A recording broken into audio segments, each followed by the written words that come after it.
I thought it about time I put my Austral 8 horsepower engine on YouTube. It's a 1922 model. It's very original. It's had a new water tank underneath and a new petrol tank fitted, and apart from that I think everything else is as it was in 1922.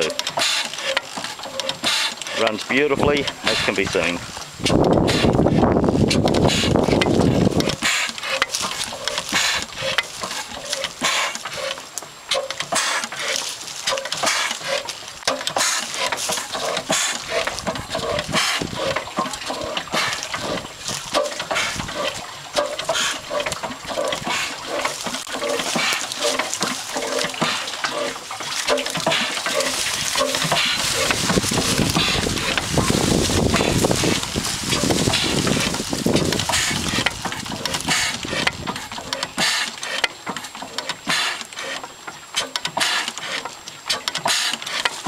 I can get this one to run quite nicely at about 55 RPMs, and it'll tick over all day at that.